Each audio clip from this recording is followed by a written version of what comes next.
Accrue जी को लगता है ये गांव के लोग उन्होंने ऐसे रथ नहीं देखे, तो पूछते हैं बाबा आपको आना है तो आप चलो, हम आ सकते हैं? हाँ हाँ, राजा के वहां प्रसंग है, 25-50 लोग अधिक आ जाए तो क्या फर्क पड़ता है, हाँ हम आ सकते हैं, हाँ चलिए बैठिए। नहीं नहीं, रथ में नहीं, हम आगे चलेंगे, हम हमारे कन्हैया की तैयारी करेंगे वहां पर। कुछ गोप जनों को लेकर के नंद बाबा आगे चले मथुरा की ओर। रथ तैयार हुआ, श्री कृष्ण बलराम जी रथ में विराजमान हुए। अक्रूर जी ने रथ को जो चलाने की तैयारी की, चारों ओर से गोपियों ने आकर के रथ को घेर लिया है। कान्हा मत जाओ, मत जाओ कान्हा। सारी रात ब्रज में कोई सोया नहीं, गोपियां रुदन करती, मत जाओ कान्हा, तुम्हारे बिना हमारा जीना संभव नहीं हो। कभी सोचा न था कि ब्रज में रहकर कन्हैया के बिना रहने की बात है। श्री कृष्ण कहते हैं मुझे जाने दीजिए। गोपियां कहती है कान्हा, कभी कोई अपने प्राण से कहता है कि हे प्राण अब आप शरीर छोड़कर चले जाओ?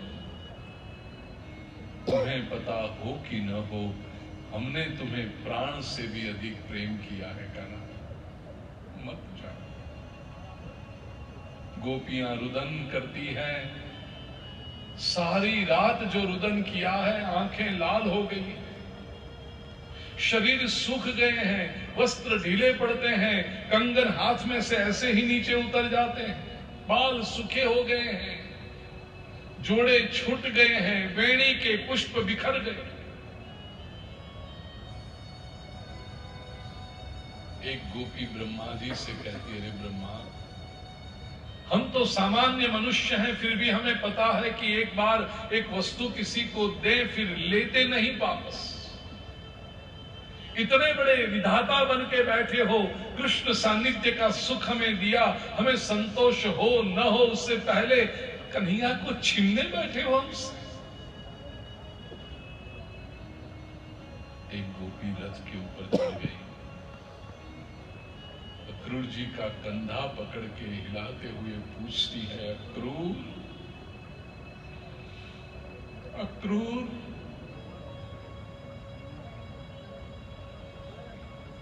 क्या देख के तुम्हारी मैया ने तुम्हारा नाम अक्रूर रखा होगा? अक्रूर तुम महाक्रूर हो, तुम हमारे कन्हैया को हमसे दूर ले जा रहे हैं। गोपियां रथ के आगे सोते, कहा हम जब तक जीवित हैं तब तक तेरे रथ को नहीं जाने देंगे, हमारे मृतदेह पर से तेरे रथ को जाना हो तो जाने। श्री कृष्ण ने बहुत समझाया है, मार्ग दिया, रथ धीरे धीरे आगे बढ़ा, मुश्किल से 10 कदम गया होगा, एक बालक ने पीछे से पुकारा, कान्हा रथ को रोक ले, यशोदा मैया तुझे कुछ कहना चाहती है। मैया दौड़ी हुई आई, रथ की सीढ़ी पर चढ़ी, कन्हैया को गले लगा, बाल में हाथ फेरने लगी। कान्हा फिर कब तेरे दर्शन हुए? कान्हा अब तो बड़ा हो गया, देख कैसे बड़े रथ में बैठा है तू मथुरा जाएगा, वहां से न जाने कहां कहां जाएगा। कान्हा छोटा था ना तू, बड़ा नटखट था। एक बार तेरी नटखट लीलाओं से तंग आकर के मैंने तुझे बांध दिया था लाला, और मैंने तुझे बांधा था ना, तेरे उदर पे दाम के निशान बन गए थे, तब से मैं तुझे दामोदर भी कहती थी। कान्हा अब तू बड़ा हो गया, मैंने तुझे बांधा था, उस बात को भूल जाना है बेटा। कन्हैया ने एक हाथ से मां के हाथ को पकड़ लिया, दूसरे हाथ से मैया की आंख के अश्रु पूछते हुए कान्हा कहता है, मैया चाहे कितना भी बड़ा हो जाऊं, चाहे कहीं भी चला जाऊं, तूने मुझे बांधा है वो बात मैं कभी नहीं भूल पाऊंगा। माँ मैं तो ढूंढता हूं कौन मुझे कब बांधे।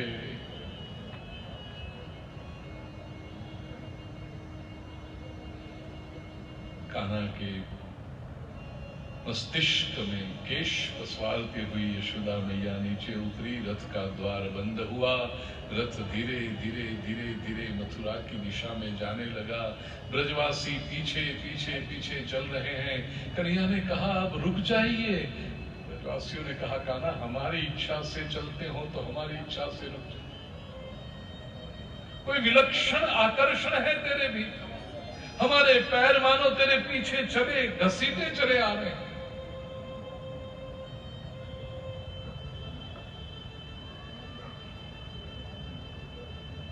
धूल की उड़ती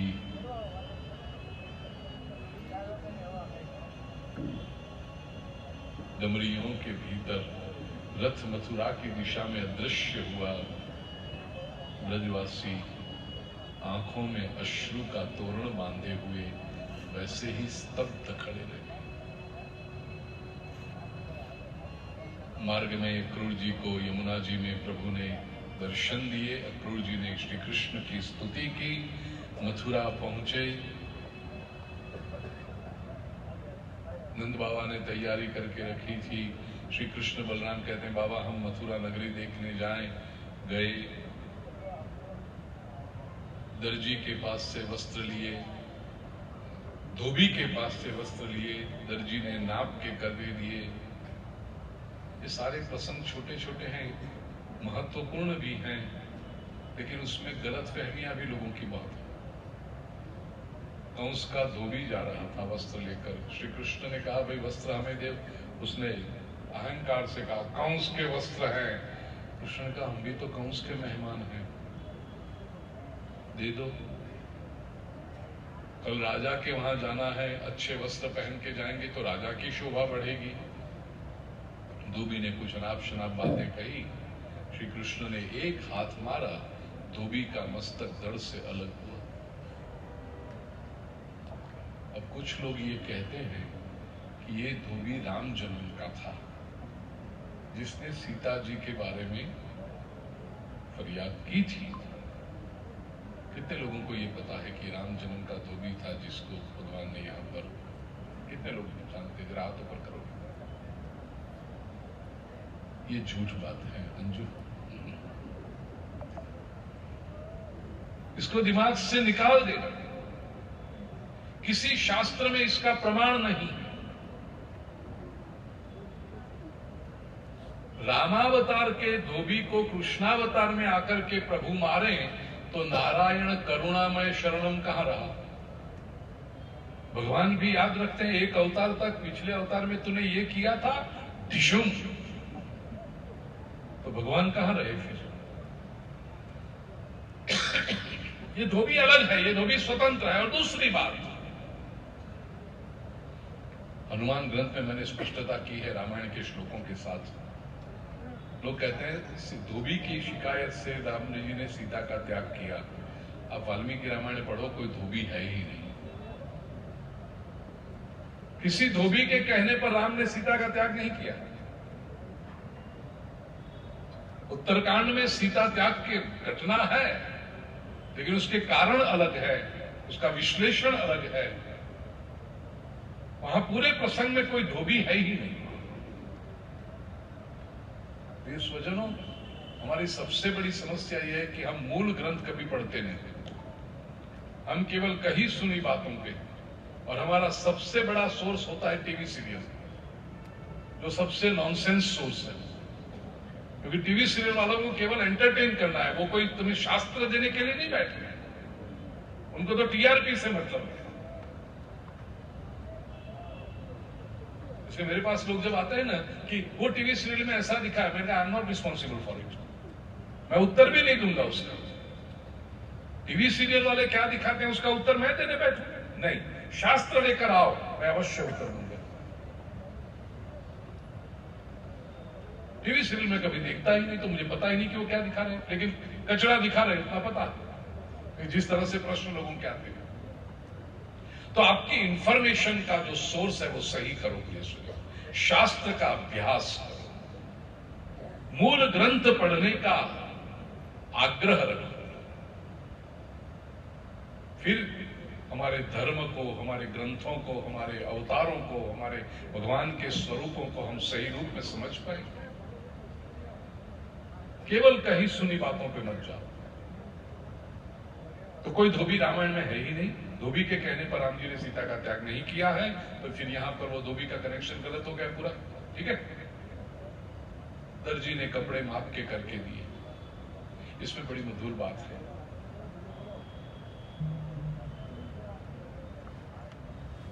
दो तीन साल हुए, 3 साल, कोरोना के बाद पहला वर्ष है 23 में। अटलांटा में कथा थी अमेरिका में, और मेरा निवास था जो परिवार में, तो बहुत बड़े उनके बिजनेसेस और सब, लेकिन शुरुआत उन्होंने टेलरिंग से की थी। उनके जो बाबूजी अमेरिका गए वो टेलरिंग के रूप में, और टेलरिंग में काम किया तो कपड़े ऑल्टर करना। अमेरिका में तो कोई मिलता नहीं ऐसा काम करने वाला। उससे फिर उन्होंने अपने बेटों को, बहू को, बिटिया को, जमाई दामाद को, सबको बुलाया, सबको सेटल किया। तो स्टोर्स हैं, पेट्रोल पंप्स हैं, भगवान की बहुत कृपा है। लेकिन वो दादाजी ने बहुत अच्छी मधुर बात कही मुझे कि गुरुजी ये जो सब दिखता है बड़ा घर, मकान, बिजनेसेस, ये समृद्धि प्रभु की कृपा से वो सब। और दादाजी 85 की उम्र में, उनका नाम वजू भाई, 85 की उम्र में भी जब कोई आए कि दादाजी ऑल्टर करना है, ये पैंट ऑल्टर करना है, ये ब्लाउज ऑल्टर करना है, ये या साड़ी को फॉल रखना है, बोले हाँ कर दूं। आवश्यकता नहीं है उनको करने की, बेटे बहू सब बहुत अच्छा कमाते हैं, फिर भी वो करते हैं। क्यों? मुझे कहते हैं गुरुजी ये जो भी समृद्धि दिखाई दे ये सिलाई संजय की, सिलाई मशीन की वजह से है, उसकी वजह से, और हमें तो कृष्ण का आशीर्वाद है। मैंने कहा कृष्ण का आशीर्वाद कहां से लाया? नहीं, भागवत में, और इतने आत्मविश्वास से वजू दादा कहते हैं, भागवत में लिखा है ना कि भगवान कृष्ण जब मथुरा गए तो धोबी ने तो अपमान किया तो उसको तो मारना पड़ा, लेकिन वो जो वस्त्र लिए हमने कन्हैया को वस्त्र नाप के ऑल्टर करके बना के दिए, तो तब से हमारा ये कारोबार है, और कन्हैया कभी हमें भूखा नहीं रखता। ये बात नहीं सुनी वजू दादा के पास। वस्त्र जो ऑल्टर करके हम देते हैं, कन्हैया को हमने दिया था सबसे पहला, और कन्हैया ने कहा है कि हमारा सिलाई मशीन जब तक चलता रहेगा तब तक ये दर्जी का बेटा कभी भूखा नहीं रहेगा। और बात भी तो सही है, कपड़े तो सभी को चाहिए, चाहे कितना भी आप वो रेडीमेड का जमाना आ जाए, कुछ भी हो जाए। प्रत्येक व्यक्ति कैसा अपना भाव प्रसंग ढूंढ लेता है, ये देखिए। कुब्जा ने चंदन का लेप लगाया, व्यापारियों ने स्वागत किया, धनुष्य यज्ञ जहां हो रहा था वहां पहुंच गए, धनुष्य से टुकड़े कर दिए, कंस के सैनिकों को मारा और पहुंच गए वापस। पहले ही दिन ऐसी इंप्रेशन बन गई और कंस एकदम पगला सा गया। जो धनुष्य यज्ञ का आयोजन किया था वो धनुष्य ही तोड़ दिया कुछ। इतना ही नहीं, धनुष्य की रक्षा करने वाले सैनिक थे उनको हरा दिया, मार डाला। नई योजना बनाई है कैसे इसको। प्रभु जब जा रहे हैं रंगमंच की ओर तो कुवलया पीड़ हाथी को छोड़ा। 10,000 हाथी की शक्ति जिसमें थी, ऐसे एक हाथी को, और उसको भी मदोन्मत्त करके छोड़ा। क्योंकि अभी मथुरा में कृष्ण एस्टैब्लिश हो गए थे अपने पराक्रम से, अब उनको कुछ करेंगे तो कैसे? तो ये लोगों ने ऐसा सोचा कि हाथी के पैरों तले कुछ ले जाएंगे, हम कहेंगे भी हाथी का हम क्या करें, एक्सीडेंट हो गया। कंस की योजना ये थी कि कृष्ण बलराम को मारना, वो पूरे अकस्मात में छपा दे। पीड़ हाथी सामने आया है। भगवान श्री कृष्ण ने पराक्रम पूर्वक युद्ध करके और और राम जी के साथ मिलकर हाथी को मारा और हाथी के दंत शूल अपने कंधे पर रखकर दोनों भाई रंगमंच में प्रवेश करते हैं। सुखदेव जी वर्णन करते हैं, राजन परीक्षित दर्शन कीजिए, पुष्टिनाथ पधार रहे हैं। और हमने तो यहाँ एक वाक्य में कह दिया कि हाथी को मारा, वहां कितना समय लगा होगा। गए, मल्लों से युद्ध हुआ, कंस के मल्लों को मारा, कंस का भी वध किया है और कंस का वध करके फिर श्री कृष्ण बलराम दोनों तुरंत कारागृह में गए जहां पर कंस ने देवकी वसुदेव को बंद किया था। माता पिता को बंधनों से मुक्त किया है, चरण स्पर्श किया। प्रिय स्वजनों, देवकी जी के बारे में सोचें जरा। जन्म देकर इस बालक को अलग किया था, गोकुल भेजा था। आज 11 वर्ष और 52 दिन के बाद अपने पुत्र को निहार रही है, और वो भी कैसे? मथुरा के राजा कंस को उसकी होम पिच पर आकर के वध करके विजयी बन करके ये पुत्र आया। देवकी के अंतःकरण में क्या भाव उमड़ा होगा? देवकी ने कृष्ण का स्वागत कैसे किया? मैं कई बार कथाओं में प्रश्न पूछता हूं, थोड़ा इंटरेक्टिव बनाता हूं। इतनी सारी माताएं यहां पर बैठी हैं,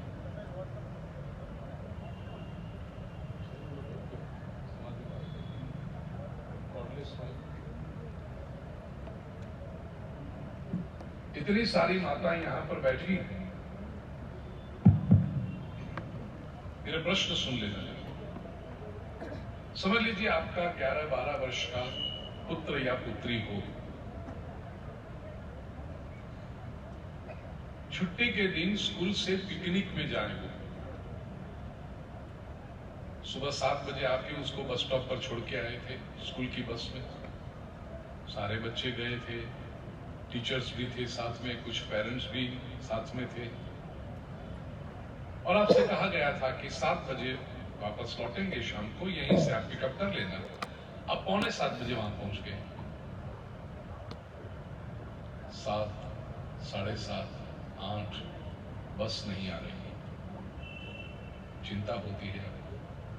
आप स्कूल के नंबर पर फोन करते हैं, लेकिन वो तो छुट्टी का दिन है, तो ऑफिस बंद है, रिंग बजती है, कोई उठा नहीं रहा है। 8:30, 9 आपकी चिंता और बढ़ गई। बालक के पास जो फोन था वो स्विच ऑफ आ रहा है। आप जिस उपभोक्ता का संपर्क करते हैं वो संपर्क क्षेत्र से बाहर है। कोई टीचर का फोन मिले, एक मिल गया किसी टीचर का फोन, वो किया, वो टीचर कहते मैं तो घर पे हूं, मैं नहीं कहीं पिकनिक में। 9:30, 10, 10:15 बजे बस आती है, एक के बाद एक बालक उतरने लगता है, उसमें आपका संतान उतरता है और आपके पास आए। अब मेरा प्रश्न, आप क्या करोगे उससे? कौन देगा पहले उत्तर? तुरंत, जल्दी, समय अपने पास कम है। ये बहना को दो। हाँ हाँ बहना, प्रशांत जल्दी हाथ में बैठ। हाँ, क्या करोगी आप बहना?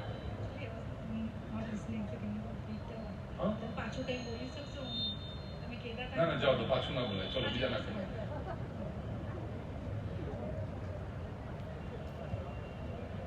तो पासिंग तो बक रमता रहते, माइक आना ना वापस आगर। मैंने खेल शुरू नहीं किया कि आप माइक लेके आगे दे दो, टिंग टिंग टिंग म्यूजिक बजेगा।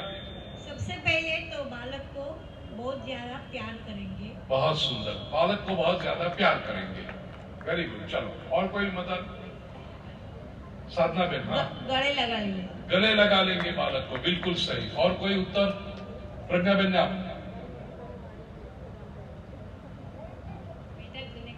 जरा खड़े हो जाओ, जरा खड़े हो जाओ। हाँ, बेटा तूने खाना खाया? वाह वाह, बहुत सुंदर। बेटा तूने खाना खाया, ये पूछेंगे।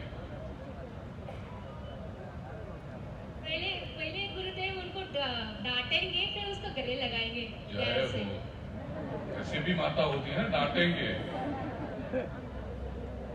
एक बाहरगांव में, मैं नाम नहीं दूंगा, वहां की माता ने कहा पहले 2 चांटे लगाऊंगी। मैंने कहा कैसी माँ है तू, बेचारा। लेकिन वो भी इट्स मदर्स लव, हम कैसे कह सके, वो माँ का एक प्यार है, चलो डांटेंगे। और कोई प्रशांत और नहीं जरा भाई, रोएंगे।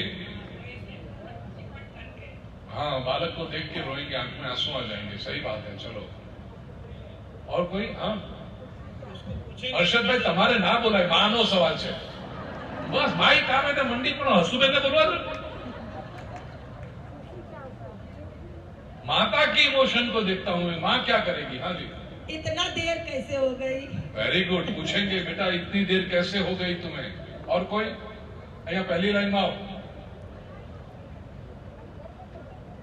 हाँ, एक मिनट बोल, जल्दी खड़ी हो जा ज्योति। हाँ, जो सारे हो गए। तू ठीक है ना बेटा, तू ठीक है ना, ऐसा पूछोगी। सब सेफ हो ना? ओके, सब सेफ हो ना, वेरी गुड। ओके, और कोई? माधुरी, कुछ कहना है? राह देख रही थी मैं, तेरे नाम लूं उसका। तक ये सब मेरी प्यारी बहन है, इसलिए मैं डांट सकता हूँ यहाँ से। हाँ बोलो। गुरुदेव, मैं बोलूंगी बेटा आज तेरा दिन कैसा गया? अच्छा गया? Very good. माधुरी ये पूछेगी बेटा तेरा दिन कैसा गया, तू पिकनिक पे गया था। Very good. हाँ, सबसे पहले मैं भगवान को थैंक यू बोलूंगी। वेरी गुड, सलामत मेरा बेटा और सब बच्चे वापस आ गए। Very good. हमारी साधना बहन कहते भगवान को थैंक यू कहेंगी कि मेरा बेटा और बाकी सब बालक सलामत रूप से वापस आ गए। हाँ जी, जय श्री कृष्ण। अश्रुधारा, आलिंगन और गोदी में बिठाना। वेरी गुड, ये तो सब आ गया। चलो, तो बहुत सारे मोटा मोटी उत्तर आ गए हैं। प्रेम से, आलिंगन से लेकर चांटे तक और डांट तक सब आ गया, जितना हो सकता था वो। अब आइए श्रीमद् भागवत में देवकी जी क्या करते हैं। श्रीमद् भागवत के 10वें स्कंद के 44वें अध्याय का 51वां श्लोक। देवकी वसुदेवश्च विज्ञाय जगदीश्वरौ कृत संवंदनौ पुत्रौ सस्वजातेन शंकितौ। इतने समय तक देवकी ने जो स्मरण किया है, जन्माष्टमी की मध्य रात्रि को जो चतुर्भुज स्वरूप में प्रभु प्रकट हुए थे, वही स्वरूप देवकी जी के मस्तिष्क में इतना अंकित हो गया है कि आज भी जब प्रभु पधारे कि कंस को मार करके इतना पराक्रम करके आया है, ये तो साक्षात ईश्वर है। इसलिए देवकी वसुदेव दोनों ने हाथ जोड़ दिए, कृत संवंदनौ पुत्रौ, वंदन किए, शश्वजाते न शंकितो, निश्चित रूप से आप परमात्मा हो।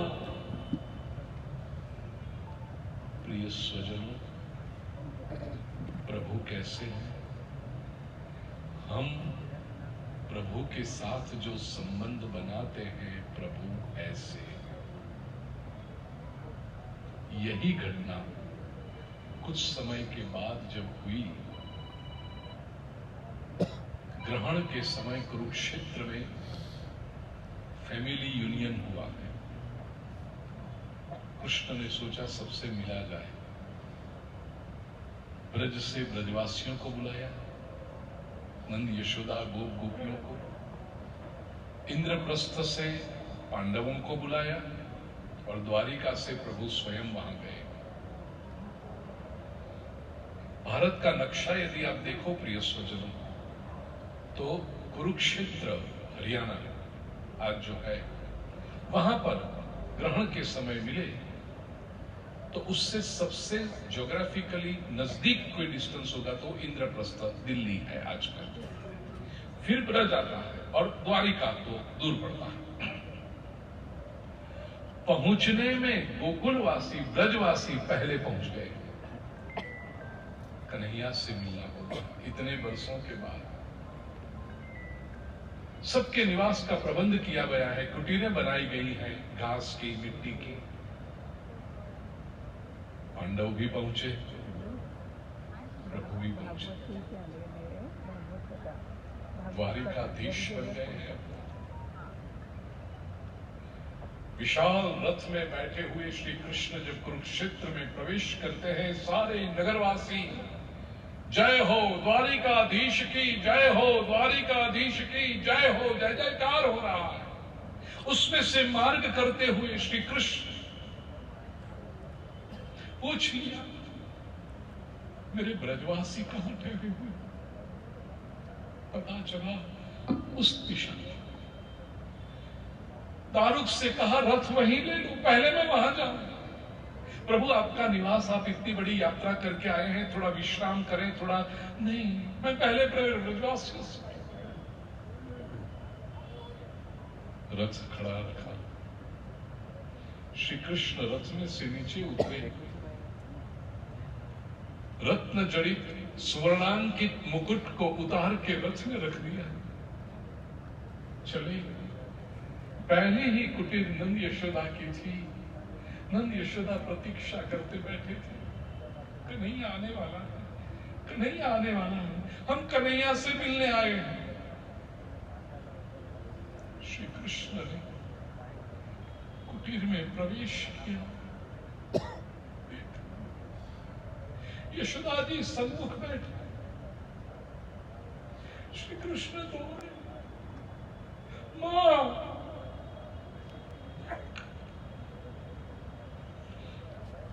यशोदा जी की गोद में मस्तक रख दिया कृष्ण। वृद्धावस्था है, यशोदा जी खड़ी तो नहीं हो सकती, लेकिन जैसे उठने गई, मेरा लल्ला आया, मेरा लल्ला आया, अजी सुनिए लल्ला आया। कृष्ण ने जो गोद में मस्तक रखा था, खुले केश में हाथ फेरते हुए यशोदा जी, मेरा लल्ला आ गया, मेरा लल्ला आ गया।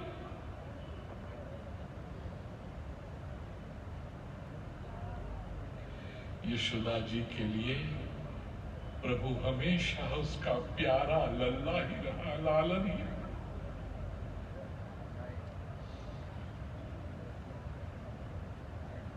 भक्ति मार्ग के इस सिद्धांत को समझ लीजिए।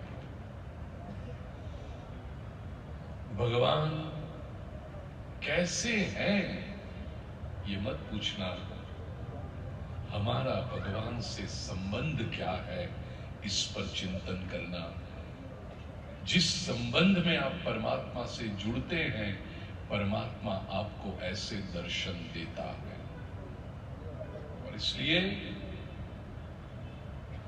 भक्ति का आनंद भी तभी आएगा जब आप ईश्वर के साथ कोई संबंध बांधोगे। समाज में सब लोग भक्ति करते हैं अपनी अपनी मति और शक्ति के अनुसार और बुद्धि के अनुसार, लेकिन एक बात को स्वीकार करना पड़ेगा कि संतों के जीवन में जो हमने देखा है, ऐसा भक्ति का अनुभव, आनंद हमें नहीं आता। क्यों? एकमात्र कारण यह है, हमने भगवान के साथ संबंध नहीं जोड़ा है। और जब तक संबंध नहीं जोड़ोगे, ईश्वर अपना नहीं लगेगा। और जब तक ईश्वर अपना नहीं लगेगा, तब तक भक्ति में आनंद असंभव है। जुड़ जाओ उसके साथ। और उसमें भी कृष्ण तो इतने वर्सेटाइल है, जिस संबंध से आप जुड़ना चाहोगे हो सकेगा। कृष्ण मेरे पुत्र हैं ऐसा मानो, कृष्ण मेरा भाई है, कृष्ण मेरा पति है, कृष्ण मेरा गुरु है। अरे और कुछ नहीं, कृष्ण मेरा सखा है, मित्र है। Krishna can be a wonderful friend. मैंने तो पूरा एक सेमिनार किया है उसके ऊपर, कृष्ण एज अ फ्रेंड, 2 किए, एक मुंबई में, दूसरा न्यूयॉर्क में। Krishna as a friend. और भगवान कृष्ण के जीवन में देखिए, कई संबंध ऐसे हैं जिन्होंने कृष्ण को मित्र के रूप में देखा। बाल सखाओं के मित्र कृष्ण, राधा के सखा कृष्ण, अर्जुन के सखा कृष्ण, सुदामा के सखा कृष्ण, महाभारत में द्रौपदी के सखा कृष्ण।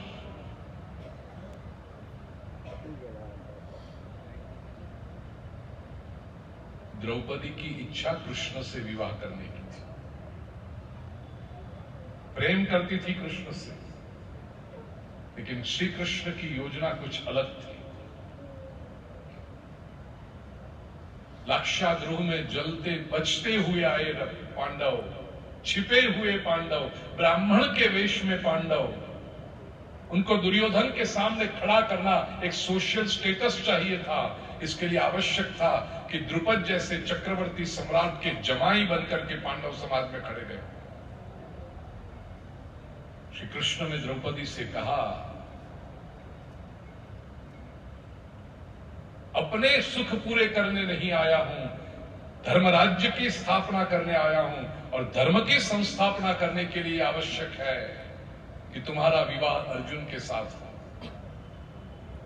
प्रेम की ये पराकाष्ठा देखिए प्रिय स्वजनों, श्री कृष्ण के एक शब्द पर द्रौपदी ने ये स्वीकार कर, और अर्जुन की एबिलिटी थी, अर्जुन प्रूव्ड हिमसेल्फ मत्स्यवेद करके, लेकिन वो तो कर्ण भी कर सकता था मत्स्यवेद। द्रौपदी ने कर्ण से स्पष्ट कह दिया, मैं नहीं ब्याह करूंगी उससे। वो अर्जुन से भी कह सकती थी, मैं नहीं करूंगी ब्याह करूं अर्जुन से, लेकिन कृष्ण के कहने पर, धर्मराज्य की संस्थापना करने पर, अपने पर्सनल इमोशन का बलिदान दिया, अर्जुन से विवाह किया। कि वो प्रेम जो था, श्री कृष्ण ने कहा, पति नहीं बन पाता, लेकिन रक्षा तेरी अवश्य करूंगा। पाति इति पति, पहले दिन जो व्याख्या की थी, पति कौन है? जो रक्षा करे, प्रोटेक्ट करे। मैं तुम्हारा रहूंगा जीवन भर, तुम मेरी रहोगी, स्मरण कर देना, आ जाऊंगा। और इसलिए द्रौपदी हमेशा श्री कृष्ण को सखा कह के संबोधन करती है, और श्री कृष्ण भी द्रौपदी को सखी कह के संबोधन करते हैं। धर्म की भाई और धर्म की बहन नहीं बने। इतनी ट्रांसपेरेंसी और इतनी क्लैरिटी इन द रिलेशनशिप्स, इतनी पवित्रता, इमोशंस यस, लेकिन ambition and necessity of the nation कोई अलग बात होती है। प्रिय स्वजनों, छोटी छोटी बातों में जो लोग डिप्रेशन में चले जाते हैं, हार्ट ब्रेक हो गया, ऐसा हो गया, ये विशाल चरित्र जब देखो महाभारत के तो पता चलेगा ये कौन से महान चरित्र हैं। पांडवों के साथ में बैठी हो, अपने भाई धृष्टद्युम्न के साथ बैठी हो, तब भी द्रौपदी कृष्ण को सखा कह के संबोधन करती, और अष्ट रानियों के साथ भी बैठे हुए कृष्ण द्रौपदी को सखी कह के संबोधन करते। मिलेंगे आज तुम्हें समाज में ऐसे हेल्दी रिलेशनशिप्स, ऐसी ट्रांसपेरेंट रिलेशनशिप्स, ऐसी पवित्र रिलेशनशिप्स। इसलिए कृष्ण महान है। संबंध रखो उसके साथ, मित्रता का भी यदि संबंध रखो, he is a wonderful friend. और जब भगवान के साथ संबंध रखोगे, तब भक्ति में आनंद आएगा। तय कर, ये कथा आपने इतनी भक्ति से, श्रद्धा से सुनी है, तय कर, जो भी आपके इष्ट देव हो, कृष्ण की कथा है इसलिए मैं कृष्ण की बात कर रहा हूं, जो भी आपके इष्ट देव, कोई संबंध से, यदि शिव जी आपके इष्ट, मारो बाप बैठो से, ये लगना चाहिए। बाकी कैलाशपति, ज्ञान के अधिक, वो सब ठीक है, वो सब दूसरी बात है। पहली बात यह है कि मेरा बाप बैठा है। ऐसे संबंध से जब जुड़ोगे तब भक्ति में आनंद आएगा, बाकी डरते रहोगे। और अधिकतर यही लोग होता है भक्ति में, या तो डरे हुए या तो लालच में। दूध की वाटी इधर रख दी बराबर की, है नहीं तो ऐसा हो जाएगा, हाँ अरे दीवो बुझाएगी और अरे छूटेगी। डरे हुए लोग।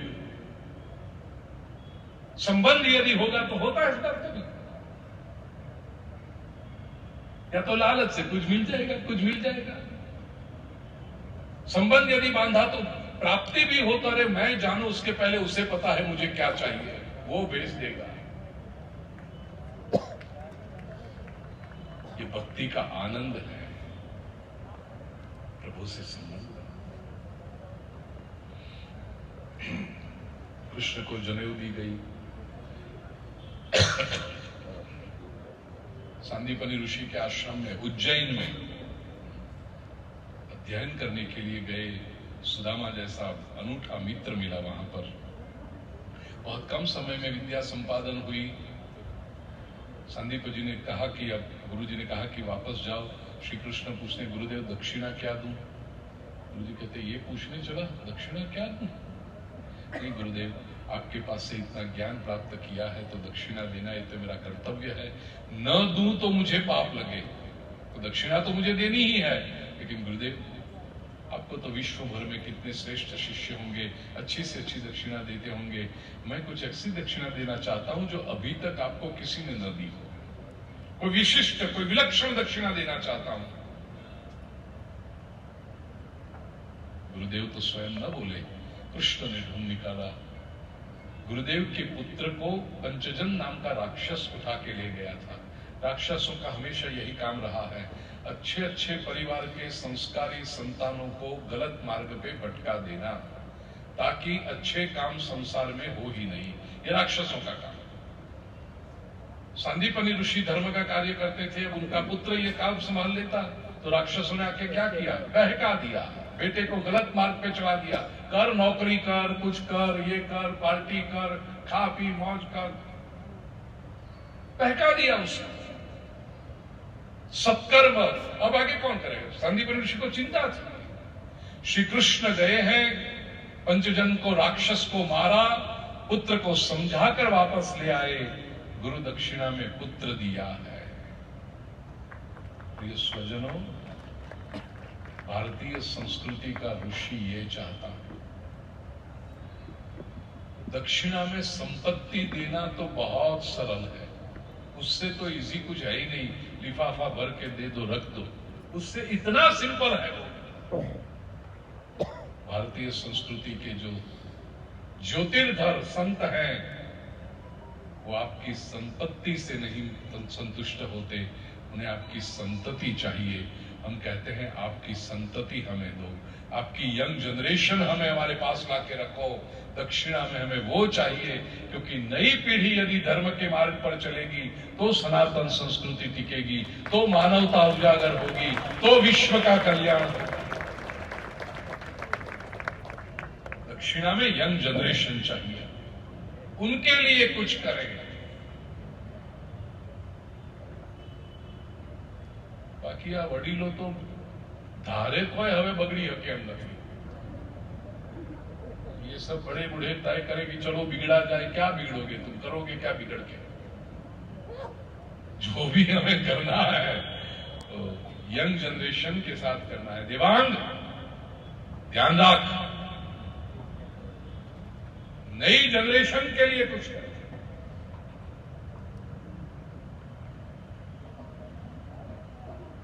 प्रभु न लौटे, ब्रज में कुछ समय बीता, मथुरा में समय बीता, ब्रज की याद आ रही है। उद्धव जी को भेजा है, बड़ा सुंदर प्रसंग है, लेकिन अभी समय होने आया तो सीधे विवाह की ओर चला जाऊं। उद्धव जी को ब्रज में भेजा है, और उद्धव जी जो ब्रज में गए, उद्धव गीत, भ्रमर गीत बड़ा प्यारा है। गोपियों की जो वेदना देखी उद्धव जी ने, एक व्यक्ति के विरह में इतनी वेदना हो सकती है? Absence of one person can make such a big difference. Krishna का होना और उस समय जो ब्रज था, और कृष्ण मथुरा गए उसके बाद जो ब्रज है, गोपियों की जो मनस्थिति है, उद्धव जी चौंक गए। इतना इन्वॉल्वमेंट, इतना प्रेम केवल ब्रज में ही संभव है। और इसलिए ये स्वजनों, भारत में दो बिरादरी ऐसी हैं जो कृष्ण के वियोग को स्वीकारने के लिए तैयार नहीं। एक ब्रजवासी वो ऐसी मनस्थिति में कि कान्हा यहां से गया ही नहीं, ठाकुर जी यहीं विराजते हैं, ब्रज छोड़ के हमारा कन्हई कहीं जा सकता ही नहीं। वो गया वो तो छाया रूप, जो गया वो दूसरा, तो हमारा कान्हा ब्रज में ही है। ब्रजवासी दृढ़ता पूर्वक उनकी श्रद्धा को वंदन करे, कान्हा ब्रज छोड़ के गया ही नहीं, वही विराज। और दूसरी एक जो लोग कम जानते हैं उसके बारे में, हमारे गुजरात में खास करके सौराष्ट्र में मालधारी कम्युनिटी गायों का पालन करते हैं। आज भी अधिकतर लोग घूमते रहते हैं गोधर्म को लेकर के, और वे, क्योंकि कन्हैया हमारी कम्युनिटी का है, यादव गोवाड़िया गोवाड़ कम्युनिटी, उस कम्युनिटी की महिलाएं काली साड़ी पहनती हैं आज भी। वो महिला की उम्र कम भी हो, साड़ी काली ही पहनेगी। क्यों? श्री कृष्ण जब निज धाम में पधारे, व्यवहार में आपने देखा होगा कि परिवार में किसी स्वजन की मृत्यु हो तो काले कपड़े पहनते हैं शोक के लिए। फिर 15 दिन 17 दिन महीना, बहुत छोटी उम्र हो तो और थोड़ा ज्यादा, उसके बाद में कपड़े बदल देते हैं, कहते हैं ना शोक उतार दिया, अब रेगुलर कपड़े पहनने लगे। ये मालधारी बिरादरी जो है उसकी महिलाओं ने 5300 वर्ष से कपड़े बदले नहीं, वो काली साड़ी। श्री कृष्ण के विरह का शोक हम कैसे उतारे, हम कैसे छूटे? आज भी आप सौराष्ट्र में काले वस्त्र, ये इन्वॉल्वमेंट देखो इनका, ये भाव देखो इनका, प्रेम देखो। 5000 वर्षों के बाद वो माताओं को, बहनों को इच्छा नहीं होती होगी कुछ कलरफुल पहने, कुछ अच्छा, काले ही वस्त्र। ये भक्ति, और ये सिद्ध करता है कि श्री कृष्ण इतिहास है। केवल कहानी के हीरो के साथ ऐसा इन्वॉल्वमेंट नहीं हो सकता कभी।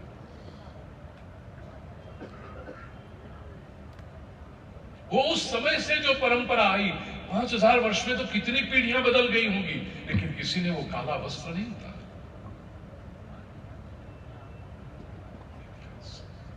ऐसा संबंध ये भक्ति है।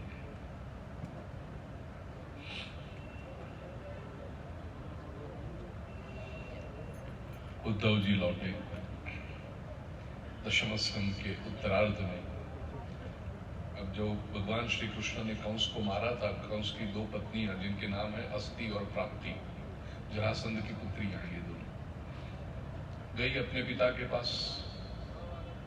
हमारा सौभाग्य तिलक जिसने मिटा दिया है उसके बदला लेना चाहिए। जरासंध ने कहा बदला लेंगे, मारेंगे। 17 बार उसने मथुरा पर आक्रमण किया। श्री कृष्ण के नेतृत्व में यादवों ने जरासंध को हराया। 18वीं बार जरासंध अकेला नहीं आया, काल यवन को लेकर आया। ये सारे शब्द जो आते हैं समझा, सामान्य रूप में लोग समझते हैं काल यवन राक्षस था। रिसर्च करके बता रहा हूं प्रिय स्वजनों, और वो रिसर्च केवल भारतीय ग्रंथों का नहीं, वेस्टर्न रिकॉर्ड्स, हिस्ट्री का रिसर्च। ये काल यवन ग्रीक राजा था। समय कम है चलो, लेकिन इतना समझ लो ग्रीक राजा था काल यवन। मेरे पास पूरे प्रमाण है, उसके प्रूफ है। राक्षस राक्षस कह के मान भारत की आंतरिक समस्याओं को हल करने के लिए यूरोप से विदेशी की विधर्मी की मदद लेकर आने वाला सबसे पहला देशद्रोही अगर ये होगा तो जरासंध है। कि भारत की समस्या है। जरासंध कहां था? आज जो पूर्वांचल है, उड़ीसा प्रदेश कहा जाता है, थोड़ा बिहार, वो सब जरासंध का प्रदेश था। वहां से वो मथुरा यूपी में सेंटर में आता था और मथुरा वाले उसको हरा के वापस भेज देते थे। तो जरासंध ने सोचा कि मैं पूर्व की ओर से आता हूं, ये लोग हरा के मुझे वापस भेजते हैं, पश्चिम से भी यदि किसी को ले आऊं तो दोनों तरफ से मथुरा पर प्रेशर दूं, ये लोग हार जाएंगे। और पश्चिम से कहां से लाता? क्योंकि पश्चिम तो पूरा मथुरा की ही संस्कृति थी, कृष्ण के ही भक्त थे। यूपी से पूरे निकलो, मध्य प्रदेश, राजस्थान, गुजरात, उसके बाद क्या आता है? पश्चिम में जाओ तो क्या आता है? वो सब अभी बना ना, पहले तो वो भारत ही था, अखंड भारत, और अखंड भारत फिर से बनेगा भी पश्चिम में। अफगानिस्तान तक जाओ, वहां पूरा भारत था।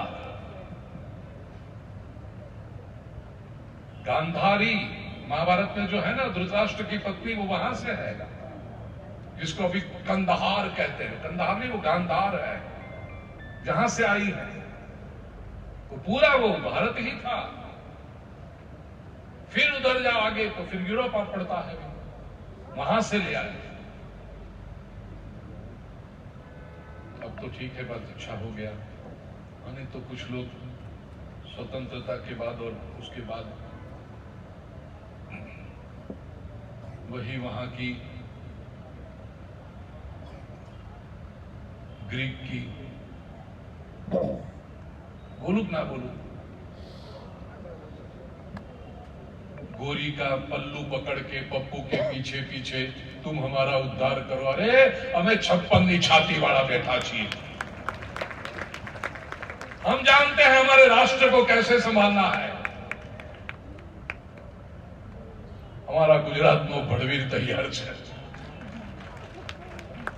हमें नहीं चाहिए वो विदेशी लोग जो हमारे राष्ट्रों के क्या करना है वो समझाएं। पप्पू को लेकर पीहर में चली जाओ, हम हमारे राष्ट्र को संभाल लेंगे।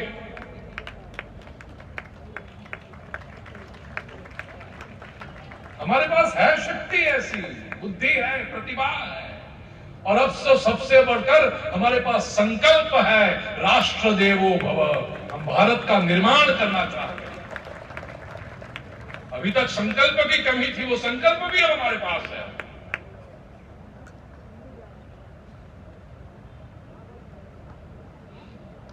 जरासंध कालीवन को लेकर आया, उसको भी हराया, मारा।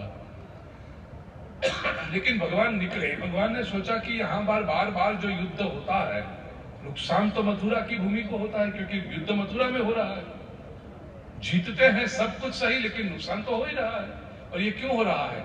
जरासंध को मथुरा की गद्दी नहीं चाहिए, जरासंध को मथुरा की संपत्ति नहीं चाहिए, उसको केवल मुझसे बदला लेना है। तो जब तक मैं यहां पर रहूंगा जरासंध छोड़ेगा नहीं। कृष्ण कहते हैं मैंने मथुरा से प्रेम किया है, यदुवंश से प्रेम किया है, यादवी संस्कृति से प्रेम किया है। कृष्ण मथुरा का रण मैदान छोड़कर भागे।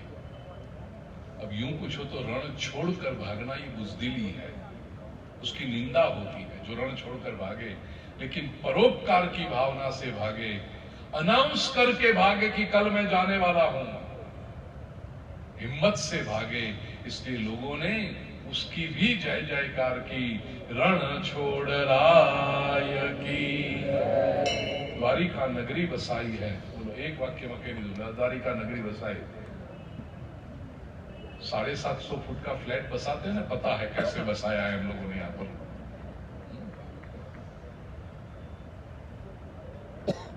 लोन लो, हफ्ता भरो, गारंटी दो, EMI भरो। तो वो नगर बसाया, कैसे बसाया होगा? और मथुरा से कुछ लेकर नहीं आए, ग्रंथ में स्पष्ट लिखा है, मथुरा से जब प्रभु निकले तब पद्ममाली निरायुध, केवल कमल के पुष्प की माला पहनकर निकले, कोई शस्त्र भी नहीं लिया आया। और ये नगर बसा में श्री कृष्ण आक्रमण करते, युद्ध करते, संपत्ति जीतते, और प्लॉट तो पसंद कर लिया था कि यहां द्वारिका बसानी है, वारी गृह में, वारी दुर्ग में नगरी यहां बसानी है। विश्वकर्मा जी को आर्किटेक्ट बनाया था, संपत्ति लाकर के विश्वकर्मा जी को सौंपते, यहां सुंदर नगर बनाओ। विश्वकर्मा जी ने सुंदर, रमणीय, सुवर्णमय द्वारिका नगर बनाया है। नगर बना, उसमें स्वाभाविक है कृष्ण का महल बना, घर बना। कृष्ण की आयु भी अब पहुंची है 25 के आसपास। वर भी तैयार है, नगर तैयार है, घर तैयार है, वर तैयार है, तो अब राह किसकी देखी जा रही है? कन्या पधराओ। सुखदेव जी वर्णन करते हैं, राजन परीक्षित, फिर तो दोनों भाइयों का विवाह भी हुआ। रैवतक पर्वत की पुत्री रेवती जी के साथ बलराम जी ने विवाह किया। टपना पड़ी ना पड़े, अब समझाऊं। रैवतक पर्वत जिसको हम कहते हैं, वेदों में नाम है रैवतक पर्वत, आज हम उसको जानते हैं जूनागढ़, गिरनार। और गिरनार के ऊपर आज भी रेवती नदी वहां से निकलती है। उसके साथ बलराम जी ने विवाह किया है। तो गिरनार पर कोई शासन था, वहां की राजकुमारी रेवती, उसके साथ बलराम जी ने विवाह किया है। तो रेवतक पर्वत की पुत्री रेवती, और कुंडिनपुर के भीष्मक राजा की पुत्री रुक्मिणी ने पत्र लिखकर कृष्ण को बुलाया था कि आप मुझे ले जाइए। तो भगवान श्री कृष्ण रुक्मिणी जी का भी हरण करके द्वारिका में ले आए। अब ये भैया यूपी ना, मथुरा ना, પણ સેટલ થયા ગુજરાતમાં, દ્વારકામાં।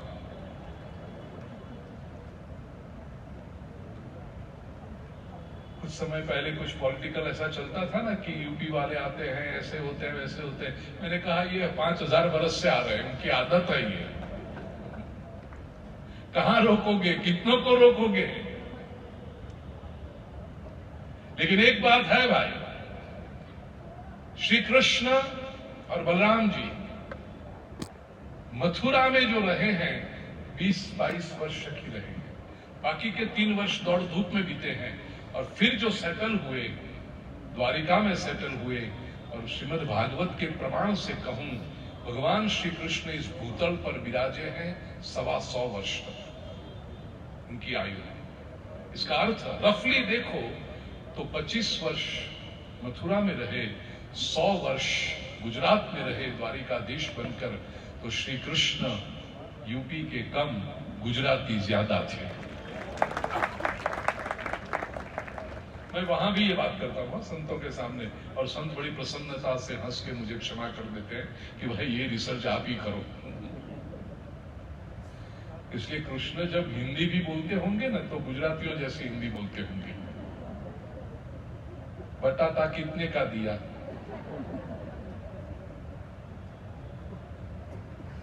क्योंकि 100 वर्ष यहां रहे हैं।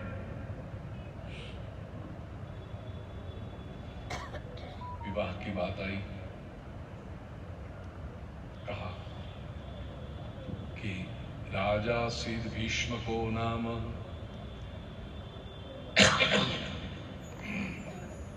विदर्भाधिपतिर्महान् तस्य पंचा भवन पुत्रः कन्यैका च वरानना।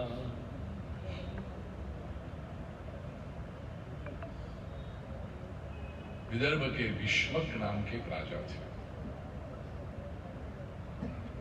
नगर था कुंडिनपुर। और भीष्मक राजा को 5 पुत्र थे, रुक्मी, रुक्मरथ, रुक्मबाहु, रुक्मकेशी और रुक्ममाली। 5 के नाम याद रह गए ना? Very good. अब आगे रहे कि नहीं रहे? केवा से બધા ક્લાક ક્લાક ક્લાક ક્લાક ક્લાક કરીને નાય પાડો છો।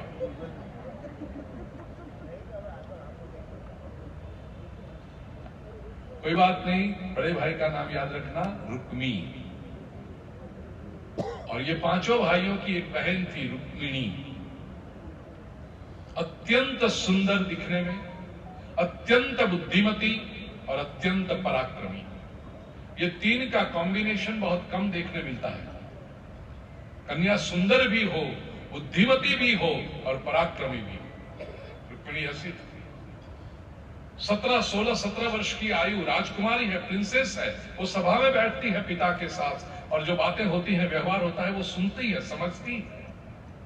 वो समय ऐसा था कि जो भी व्यक्ति कुंडिनपुर में भीष्मक राजा की सभा में आता, दुनिया भर की सब बातें होती, चर्चा होती, समाचार का आदान प्रदान होता, लेकिन उसमें एक बात अवश्य आती, प्रत्येक व्यक्ति श्री कृष्ण की प्रशंसा करता।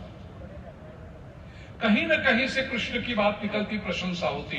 17 वर्ष की रुक्मिणी, अंतःकरण में संवेदना तो जागृत होती है, इमोशंस तो आती है। सोचती है कौन है ये कृष्ण, इतने सारे लोग उसकी प्रशंसा कर रहे हैं। मन ही मन रुक्मिणी ने तय किया, विवाह करूंगी तो कृष्ण से करूंगी, कृष्ण मेरे पति हो। 18 वर्ष की आयु हुई, स्वयंवर की योजना शुरू हुई। उस समय में कन्या का स्वयंवर होता था, विशेष करके राजा की पुत्री हो, राजकुमारी हो तो उसका स्वयंवर होता था। स्वयंवर शब्द भी समझ लीजिएगा, स्वयं, खुद, सेल्फ, वर, पति, अपना पति स्वयं ढूंढना, तय करना, उसको कहते हैं स्वयंवर। उस समय में कन्या को अधिकार था। ये शब्द थोड़े मैं सावधानी से बोलता हूं, तो आजकल की जो यंग कन्याएं हैं वो तो ये सुनकर उनकी आंखों में चमक आ जाएगी, पास में बैठी मम्मी से कहेगी सुन ले, स्वयंवर। Why do you poke nose in our affairs? अवश्य कन्या को अपना वर पति करने का अधिकार था, लेकिन वो वर नवरात्रि का डांडिया खेलते समय तय नहीं किया जाता था, या कॉलेज की पिकनिक में तय नहीं किया जाता था। देयर वर सेट रूल्स, उसकी एक प्रथा थी कि कैसे वो तय करे।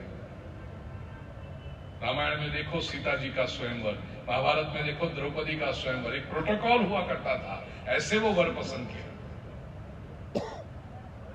पहले तो तय था कि चलो रुक्मिणी तय करेगी वो स्वयंवर, लेकिन फिर जब रुक्मिणी को पता चला कि रुक्मिणी मन ही मन कृष्ण को अपने पति के रूप में स्वीकार कर चुकी है, तो रुक्मिणी कृष्ण का विरोधी था। उसने कहा रुक्मिणी का विवाह अन्य किसी से भी होगा चलेगा, कृष्ण से नहीं होगा। और रुक्मिणी कहती है ब्याह करूंगी तो कृष्ण से करूंगी, अन्य किसी से नहीं करूंगी। भाई बहन में ये, अब कोई भी हिंदी फिल्म पुरानी देख लेना, उसमें हमेशा हीरोइन का भाई विलन ही होता है। ये कहानी 5300 वर्ष पुरानी है। फिल्म में हीरोइन आती है, शुरुआत में पहली 15 मिनट में प्यार हो जाता है और वो घर पे आके कहती है प्यार हुआ, और हीरोइन का भाई ये शादी नहीं होगी,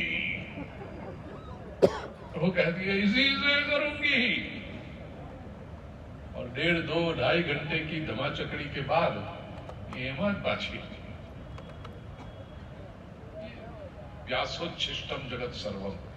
आप जो कहानियां सुनते हैं वो व्यास जी ने हजारों वर्ष पहला कह चुके हैं, हीरोइन का भाई विलन।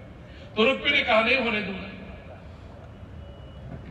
रुक्मिणी की इच्छा के विरुद्ध उसकी सगाई शिशुपाल के साथ करवाई गई।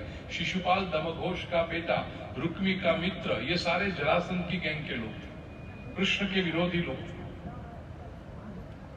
विवाह का दिन तय कर दिया, निमंत्रण पत्रिकाएं बांट दी गई, तैयारियां शुरू हुई। रुक्मिणी कहती मुझे कृष्ण से विवाह करना, नथिंग डूइंग, हम जो कहते हैं वही होगा। रुक्मिणी के आसपास 15-20 दासियां रखी गई, वो कहीं अकेली जा भी नहीं सकती थी, वर्चुअल इंप्रिजनमेंट उसके लिए हो गई। विवाह का दिन समीप आ रहा है, रुक्मिणी सोच रही है मैं क्या करूं, मैं क्या करूं।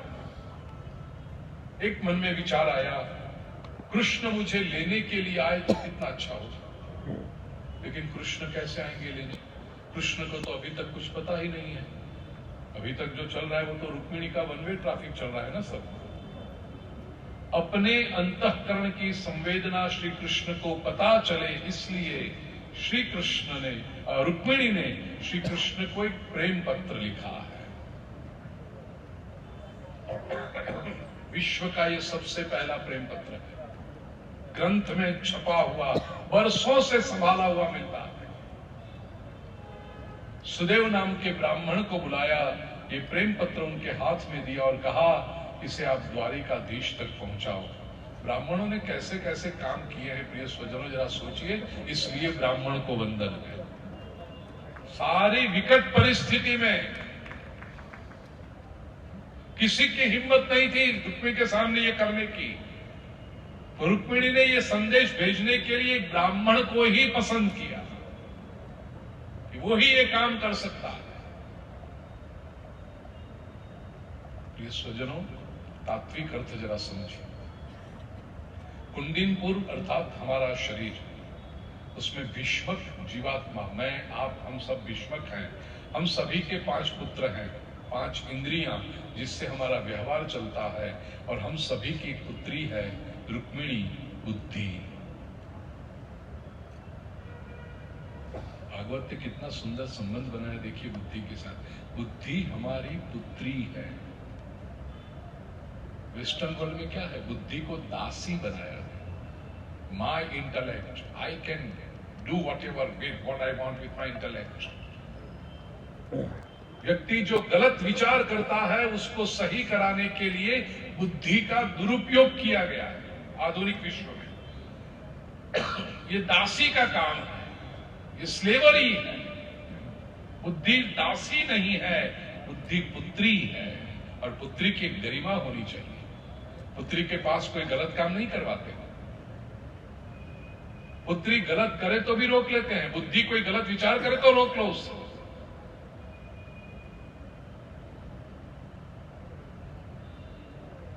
बुद्धि जब भगवान के बारे में सुनती है तो उसे परमात्मा से एकरूप होने की इच्छा होती है, लेकिन रुक्मी इंद्रियां रोक लेती हैं, क्योंकि बुद्धि यदि परमात्मा के चरणों में समर्पित हो जाए तो इंद्रियों का महत्व नहीं रहेगा, ये उनको पसंद नहीं। इंद्रियां क्या चाहती है, रुक्मी क्या चाहता है कि रुक्मिणी का विवाह शिशुपाल से हो। शब्द का अर्थ देखिए, शिशुपाल, शिशु का अर्थ बालक, पाल, छोकरा संभाल तो केवल संसार में लगी रहे बस। इंद्रियां यही चाहेगी कि बुद्धि केवल संसार में लगी रहे। इंद्रियां कभी नहीं चाहेगी कि बुद्धि श्री कृष्ण के चरणों में जाए। ये तो बुद्धि को संकल्प करना पड़ेगा, जो रुक्मिणी ने किया। प्रेम पत्र लिखा, और ब्राह्मण सद्गुरु का प्रतीक है। अपने अंतःकरण की अभिलाषा प्रकट कीजिए, किसी सद्गुरु को कहिए कि आप मुझे परमात्मा से एकरूप कीजिए। और ये सुदेव जो सद्गुरु है वो पत्र लेकर के भगवान के पास जाता है। ये पूरा इसका तात्विक अर्थ है। अनुष्ठान के रूप में कहूं तो रुक्मिणी का पत्र पुस्तक में 42वें पन्ने पर है। 7 श्लोक हैं। कन्या विवाह के योग्य हो गई हो, लेकिन अच्छा संबंध न मिलता हो, पात्र न मिलता हो, तो उस कन्या के लिए ये अनुष्ठान श्रेष्ठ पति प्राप्त हो। इसके लिए वर्षों से मैं कह रहा हूं, सैकड़ों कन्याएं हैं जिनको ये पत्र का अनुष्ठान करके संस्कारी पति प्राप्त हुए। हो सके तो सुबह शाम 2 समय, न हो सके तो एक समय स्नान करके स्वच्छ रेशमी वस्त्र पहनकर भगवान श्री कृष्ण के सम्मुख बैठकर, द्वारिकाधीश का स्वरूप और अच्छा, शुद्ध घी का दिया जलाए, अगरबत्ती करें और ये 7 श्लोकों का स्पष्ट उच्चार से अर्थ समझकर जप करें। जब एक बार, रोज एक बार 2 मिनट लगती है। YouTube चैनल पूज्य श्री भाई पर है। और द्वारिका में कथा थी, तब रुक्मिणी के मंदिर के पास खड़े रह करके ये श्लोक बोले हैं। वो वीडियो आपको मिलेगा इसमें, YouTube चैनल मेरी पूज्य श्री भाई में स्पष्ट उच्चार में। 6 महीने अनुष्ठान करो, 6 महीने से कम समय में इच्छा पूरी होती है। विश्व भर में ऐसे यहाँ पर बैठे हुए लोग कहेंगे चलो कन्या के लिए योग्य पात्र मिले, वो तो बहुत अच्छी बात है। लेकिन हमारी तो कहानी पूरी हुई। अब हमें हमारे लिए काम का नहीं, अरे हमारे लिए बहुत काम का है। लौकिक दृष्टि से वधू को वर प्राप्त हो इसलिए, और अलौकिक दृष्टि से हमारी भक्ति दृढ़ बने। संसार के संबंधों से तृप्ति आ गई है, कृष्ण अब आप हमारा हाथ पकड़ो, आपके साथ संबंध में दृढ़ता आए, इसलिए ये मंत्र का अनुष्ठान शाम के समय जब आप आरती करते हो घर में, या तो ठाकुर जी को उड़ाते हो, सुलाते हो, उस समय ये 7 श्लोकों का पाठ कर लेना, आपकी भक्ति बहुत बढ़ेगी। विशेष करके द्वारिका में जाओ आप द्वारिकाधीश के दर्शन करने के लिए, तो ये मंत्र 7 आप द्वारिकाधीश को अवश्य सुना। मैं आज भी जब द्वारिका दे, वहां के ब्राह्मण, गुगली ब्राह्मण 505 होते हैं, कई ब्राह्मणों ने कथा अपने पितरों के श्रेयार्थ मेरे पास कराई है कि मानते हैं कि भी आप कथा करते हो, भागवत की ग्रंथ के अनुरूप कथा करते हो, तो उतना प्रेम करते हैं वहां द्वारिका के ब्राह्मण। मैं जब भी जाऊं सीधे भगवान के सम्मुख और कहते हैं गुरुजी आप द्वारिकाधीश को पत्र सुनाइए, तो वहां पर मैं रुक्मिणी का पत्र द्वारिकाधीश को सुनाता हूँ। बेट द्वारिका जाओ, और ये भी अभी तो बहुत अच्छा हो गया, पहले से स्थिति बहुत सुंदर हो रही है। बेट द्वारिका में आज भी 5300 वर्ष से परंपरा है, आज भी शयन आरती के समय, रात को 9, सवा 9 बजे होती है, रात के 9 बजे शयन आरती के समय द्वारिकाधीश को ये पत्र सुनाया जाता है, ये परंपरा है। चलो, कन्या के विवाह के लिए सही बात है, यहाँ पर बैठे होंगे कुछ लोग, वो कहते हैं हमारा तो बेटा है, बेटे के लिए कन्या चाहिए तो क्या, तो उसके लिए भी हमने मंत्र ढूंढ के पुस्तक में रखा है। देखो 43वें पन्ने पर युवकों के लिए, ये सप्तशती चंडी पाठ में से है, वो एक ही श्लोक है युवकों के लिए।